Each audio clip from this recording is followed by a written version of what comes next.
আসসালামু আলাইকুম। আমি পুষ্টিবিদ উম্মে সালমা তামান্না।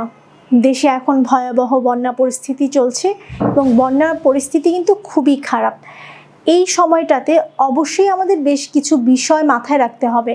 তার কারণ বন্যার সময়ে কিন্তু আশেপাশের যে নদী নালা সেগুলো পূর্ণ হয়ে ডোবার পানির সাথে মিক্সড হয়ে যায় এবং পয় নিষ্কাশনে যে পানির লাইন সেটার সাথেও কিন্তু একসাথে মিশে আমাদের বাড়ি ঘরে পানি উঠে যায় এবং যার কারণে কিন্তু বসবাসের অযোগ্য হয়ে যাচ্ছে। যেসব অঞ্চলে বন্যা হচ্ছে সেসব অঞ্চলে কিন্তু বয়স্ক রোগী রয়েছেন, বাচ্চারা আছে, শিশুরা আছে, নবজাতক রয়েছে, পাশাপাশি গর্ভবতী মহিলারা রয়েছেন এবং এমন অনেক অসুস্থ রোগী আছেন যারা কিন্তু বিছানায় একদম প্যারালাইজড অবস্থায় আছেন।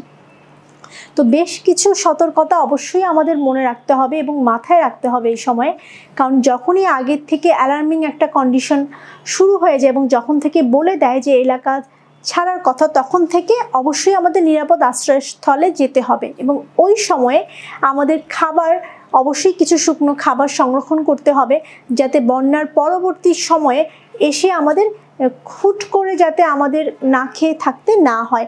এই সময়টাতে অবশ্যই আপনারা চিড়া, মুড়ি, খই এই খাবারগুলো সংরক্ষণ করতে পারেন। চালও কিন্তু দেখা যায় বস্তায় ভালো করে প্যাকেট করে খুব গভীরে মাটির নিচে কিন্তু সংরক্ষণ করে রাখা যায়, যাতে হুট করে এসে বন্যার পরে আপনি যখন বাড়িতে আসবেন তখন যাতে আপনি খুব সহজে চাইলে রান্না করে কিছু একটা হলেও খাওয়া যায়, বা শিশু বাচ্চা যারা রয়েছে তারা যাতে না খেয়ে না থাকে। এরপরে যেটা মাথায় রাখতে হবে যে এই সময়টাতে কিন্তু শুকনো খাবারটাকে প্রাধান্য বেশি দেওয়া হয়, কারণ আপনি যখন এক স্থান হতে অন্য স্থানে যাবেন তখন সেখানে রান্না করার ব্যবস্থা নাও থাকতে পারে এবং সেই সময় কিন্তু শুকনো খাবারই একমাত্র সম্বল হয়ে যায়। চিড়া মুড়ি খুব ভালো কার্বোহাইড্রেটের অপশন এবং বেশ ভালো এনার্জি দেয় এবং লং টাইম কিন্তু চিড়া মুড়ি খই এগুলো পেট ভরা একটা ভাব তৈরি করে। চাইলে এইগুলো আপনারা রাখতে পারেন। পাশাপাশি যেটা করা যেতে পারে, খেজুর রাখা যেতে পারে। খেজুরেও কিন্তু প্রচুর এনার্জি থাকে এবং দেখা যায় বাচ্চাদের জন্য খুবই ভালো একটা খাবার। আপনারা এই সময়টাতে বাদাম রাখা যেতে পারে এবং চিড়া মুড়ি কিন্তু খালি খেতে ভালো লাগে না। এই সময়টাতে আপনারা চাইলে গুড় রাখতে পারেন। চিড়া মুড়ির সাথে গুড় খুব ভালো একটা অপশন এবং গুড়ে কিন্তু প্রচুর ক্যালোরি থাকে এবং আয়রন পাওয়া যায়। সো যারা বন্যার্ত রয়েছেন, যেসব অঞ্চলে বন্যা রয়েছে এবং বন্যা পরিস্থিতি খুব খারাপ, তারা আশ্রয় কেন্দ্রে কিন্তু এই ধরনের খাবারগুলো খুব সহজে খেতে পারেন এবং চিড়ার সাথে গুড় মিক্সড করে বা মুড়ি কিন্তু গুড় দিয়ে খাওয়া যেতে পারে।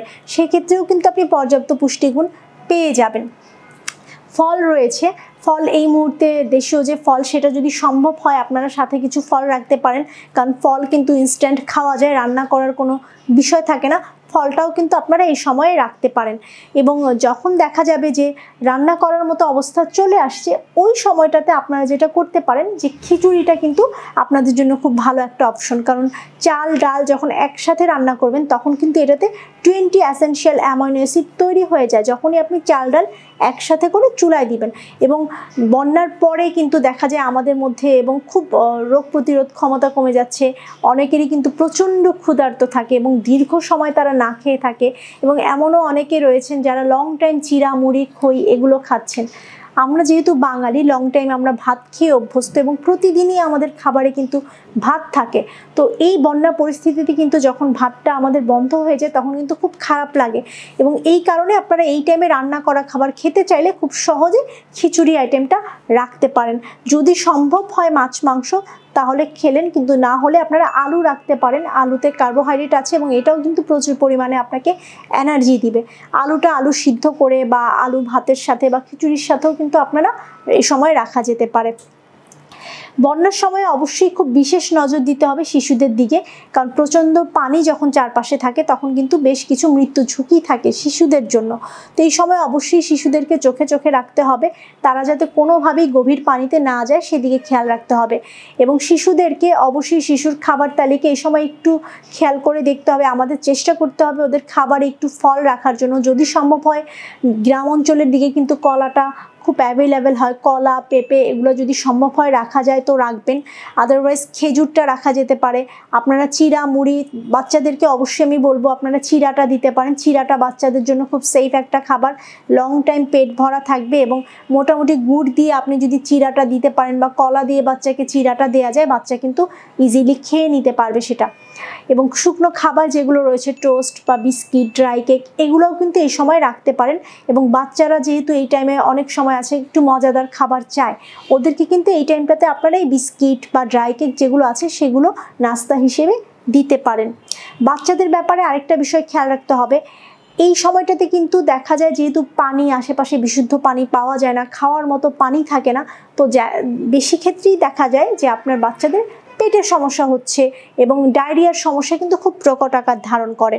তো বাচ্চাদের ডায়রিয়া হলে অবশ্যই যতবার ডায়রিয়া হবে তাদেরকে আপনার খাবার স্যালাইন দিতে হবে। পর্যাপ্ত পরিমাণ খাবার স্যালাইন আপনাদের সাথে রাখার চেষ্টা করবেন। প্রতিবার পাতলা পায়খানার পরে 2 বছরের কম বয়সী শিশুদেরকে 10 থেকে 20 চা চামচ স্যালাইন আপনার খাওয়াতে হবে এবং 2 বছরের উপরের থেকে 10 বছর বয়স পর্যন্ত আপনার বাচ্চাদেরকে অবশ্যই 40 থেকে 50 চামচের মতো আপনার ওর স্যালাইন প্রতিবার পাতলা পায়খানার পরে খাওয়াতে হবে।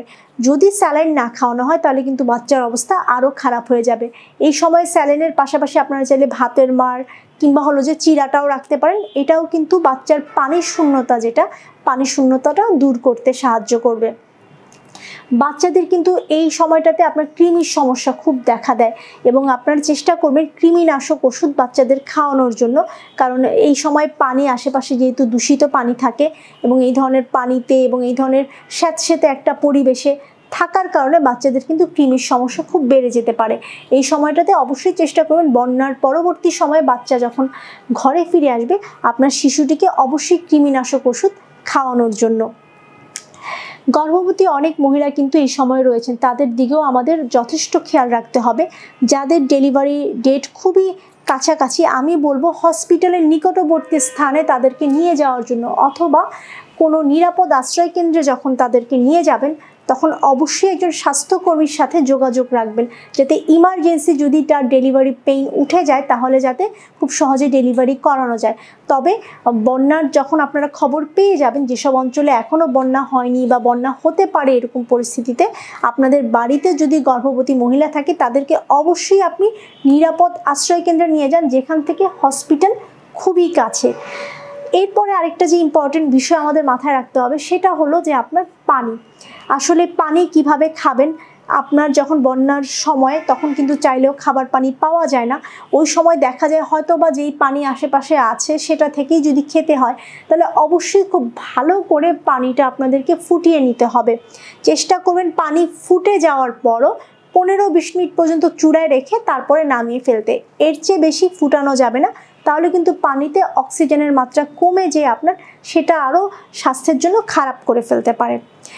পানি বিশুদ্ধিকরণ ট্যাবলেট এটা অবশ্যই সাথে রাখবেন। আশ্রয় কেন্দ্রে যাওয়ার আগে কিংবা যেখানে আশ্রয় নেবেন কারো বাড়িতে গেলে সেখানে অবশ্যই পানি বিশুদ্ধিকরণ ট্যাবলেটটা সাথে রাখবেন, বা হ্যালোজেন ট্যাবলেট যেটাকে আমরা বলে থাকি। 3 লিটার পানিতে একটা ট্যাবলেট মিক্সড করে সেটা যদি ঘন্টাখানেক রেখে দেন তারপরে কিন্তু খুব সহজেই সেই পানিটা পান করতে পারবেন। এছাড়া আরেকটা উপায় কিন্তু গ্রহণ করা যায়, আপনাদের যদি সম্ভব হয় পানিটা ফিল্টার করা যদি পসিবল হয় তাহলে ফিল্টার করে নেবেন। আদারওয়াইজ পানি বিশুদ্ধিকরণ ট্যাবলেট অথবা হলো যে আমরা ফিটকিরি যেটাকে বলি সেটাও কিন্তু ইউজ করতে পারেন। এটা পানিতে দিয়ে 2-3 ঘন্টা পর্যন্ত পানিটা রেখে দিবেন আলাদা একটা পাত্রে, এবং তারপর নিচে যখন তলানি পড়বে উপর থেকে পরিষ্কার পানিটা নিয়ে কিন্তু খেয়ে নিতে পারেন। কারণ বিশুদ্ধ পানির উপর অনেক কিছুও কিন্তু নির্ভর করে, কারণ বন্যা পরবর্তী সময়ে কিন্তু আপনার এই পানিবাহিত রোগগুলো খুব বেড়ে যাচ্ছে।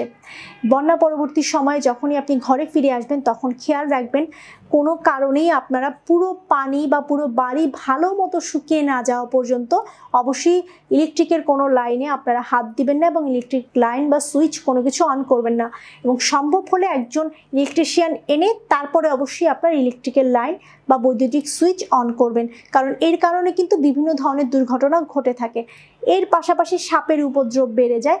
অবশ্যই বাড়িঘরে এসে আগে আপনার বাড়িতে কোথাও সাপ আছে কিনা সেরকম ব্যবস্থা গ্রহণ করে তারপরে কিন্তু বসবাস করা শুরু করবেন। এবং যেহেতু এটা স্যাঁতসেঁতে পরিবেশ থাকে, বাচ্চাদের এই সময় বিভিন্ন কারণে কিন্তু রোগে আক্রান্ত হতে পারেন, বড়রাও রোগে আক্রান্ত হতে পারে। অবশ্যই একটু নিরাপদ এবং পুষ্টিকর খাবার গ্রহণ করার চেষ্টা করবেন এবং অবশ্যই বিশুদ্ধ পানি পান করবেন।